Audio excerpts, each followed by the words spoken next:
Irmãos, irmãs, juntos mais uma vez, por bondade de Deus, por graça dele.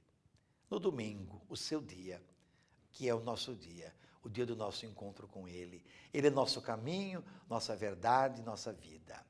Vamos dar ouvidos, vamos abrir o coração à sua palavra que chega para nós, mais uma vez, no evangelista Marcos, capítulo 9, versículos 30 a 37. Naquele tempo, Jesus e seus discípulos atravessavam a Galileia. Ele não queria que ninguém soubesse disso, pois estava ensinando a seus discípulos. E dizia-lhes: o Filho do Homem vai ser entregue nas mãos dos homens e eles o matarão. Mas 3 dias após sua morte, ele ressuscitará. Os discípulos, porém, não compreendiam estas palavras e tinham medo de perguntar. Eles chegaram a Cafarnaum e, estando em casa, Jesus perguntou-lhes: o que discutis pelo caminho? Eles, porém, ficaram calados, pois pelo caminho tinham discutido quem era o maior. Jesus sentou-se, chamou os 12 e lhes disse: se alguém quiser ser o primeiro, seja o último de todos e aquele que serve a todos.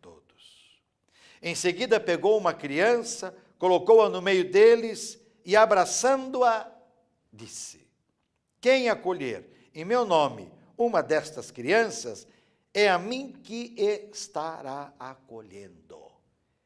E quem me acolher, estará acolhendo não a mim, mas aquele que me enviou. Palavra da salvação, glória a vós, Senhor.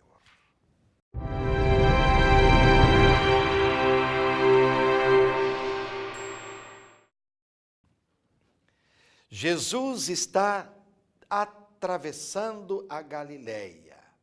E o Evangelho diz que ele está ensinando os seus discípulos. Veja, estamos na segunda parte do Evangelho de Marcos, que consiste em levar os discípulos ao conhecimento de quem é Jesus e das exigências do seguimento dele, a compreensão do seu messianismo, que tem como característica fundamental a fidelidade ao projeto que o Pai lhe confiou, a instauração do reino da justiça pelo serviço.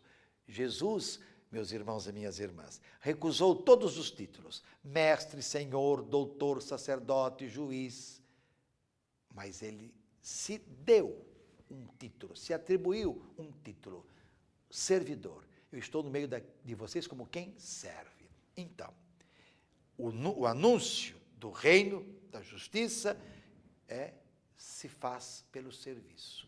E aí está o exemplo de Jesus. E Jesus, no evangelho de hoje, faz o segundo anúncio da sua paixão. São 3 os anúncios que Jesus faz da sua paixão, morte e ressurreição, que vai acontecer em Jerusalém, por parte dos anciãos, dos mestres da lei. Jesus indica que para segui-lo é preciso coragem. Ele convida, ontem como hoje, a uma decisão corajosa. A paixão e morte de cruz expressam a fidelidade dele ao Pai, até as últimas consequências, até o fim. Ele entrega livremente sua vida. Esta entrega, que está nos planos do Pai, é que reconcilia toda a humanidade. Pois na cruz, diz o apóstolo Paulo, Jesus anulou a nossa dívida de pecado. Ele nos reconciliou, ele nos resgatou, ele fez a humanidade ser nova. Homens e mulheres novos, portanto. A cruz de Jesus reabilita os pecadores, reabilita homens e mulheres, tornando-os novos. Ele não permanecerá morto, ressuscitará no 3º dia, e assim acontecerá com todos os que, como ele, forem fiéis até o fim.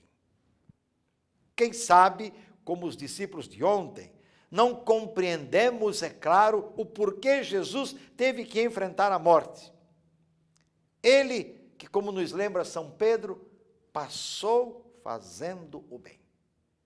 O que sabemos é que ele foi fiel e no seu tempo denunciou as estruturas injustas, denunciou o pecado, denunciou tudo aquilo que não contribuía para a liberdade e a dignidade dos filhos e filhas de Deus. O que sabemos é que Jesus incomodou e muito, e incomoda hoje os que estão no poder. Quanta gente, quantos que estão no poder que vivem uma religião de verniz, de fachada. Claro que há aqueles que estão comprometidos com Jesus, é verdade.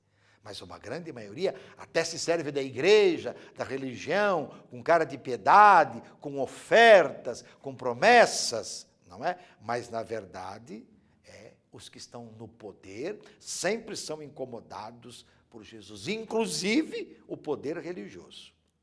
E a nós? A nós, ele incomoda. Quando dizemos que amamos a Jesus, este amor nos leva a gestos concretos. Quando pedimos a conversão, a pedimos em vista de quê? O que chama a atenção na comunidade do evangelista Marcos, chama também a nossa atenção. Ou seja, eles discutiam no caminho quem era o maior ou quem seria o maior. Olha aí, poder, destaque, honra, privilégio. Nas igrejas, as pessoas procuram aquele trabalho que está sempre mais invisibilidade, mais perto do padre, lá na comunidade, algum trabalho que, quem sabe, apareça. Jesus, conhecendo as pretensões, ensina mais uma vez. Olha aí, Jesus ensinando, pondo as coisas nos devidos lugares, e o seu ensinamento deixa a todos desconcertados. Quem quiser ser o primeiro, seja o último, e aquele que serve a todos. Bem, nessas alturas, ele já está em casa com os discípulos e pode falar a sós com ele. E o que ele fala está nos versículos 35 a 37. Quem quer verdadeiramente ser discípulo dele, precisa marcar a sua vida pelo serviço. Gente, e a razão de ser da nossa vida é o serviço. Quando nós servimos, nós ganhamos. Nós temos saúde, nós nos libertamos, nós nos tornamos mais gente, mais próximos, mais amados, amamos mais filhos e filhas de Deus. Esta é a característica de Jesus, já mencionada lá no profeta Isaías. Aliás, o único título que ele aceitou, ser servo. Entregar-se com docilidade nas mãos do Pai.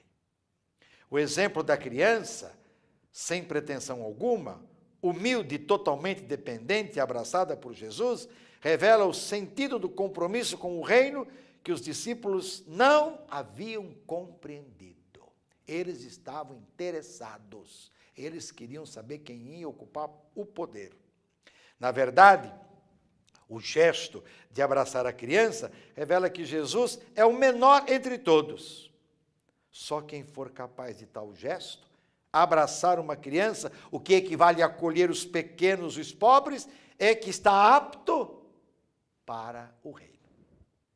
Amar, acolher, cuidar, dar oportunidade, perdoar, valorizar, são os sinais que definitivamente marcam a caminhada da comunidade cristã. Aí ela pode celebrar verdadeiramente a liturgia que agrada a Deus.